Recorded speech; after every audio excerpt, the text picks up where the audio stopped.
be sure to visit our sponsor at GoCollect.com. This is an open letter to Marvel.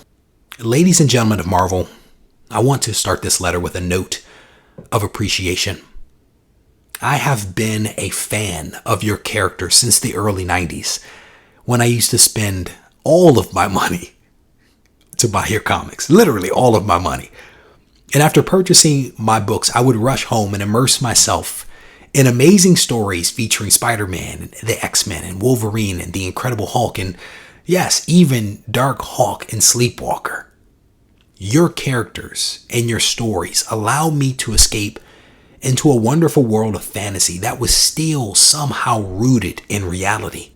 With the turn of each page, I could see aspects of myself, my friends, and our lives reflected in the pages of your comics.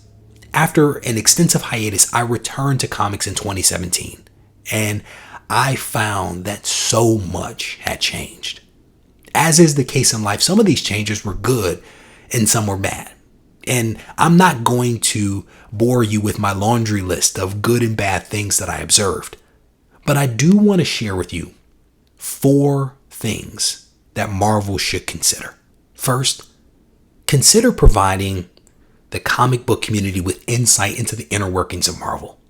And I'm not suggesting that you divulge trade secrets, but maybe a heads up as to why certain decisions are being made.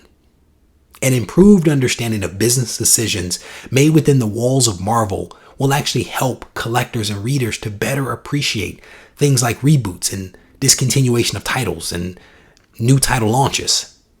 In the absence of actual information from you, people will fill the vacuum with rumor and speculation, which oftentimes leads to mistrust and misunderstanding. Second, I urge you to reconsider your strategy with variants. Marvel is producing way too many variants for the market. The average comic doesn't warrant multiple variants, and special milestone books certainly don't need a dozen or more of them. And it doesn't matter whether we're talking about incentive variants, store exclusives, or Marvel produced variants. There are too many variants in the market. Comic shops and comic readers by and large have budgets, and your current strategy for variants is a budget buster.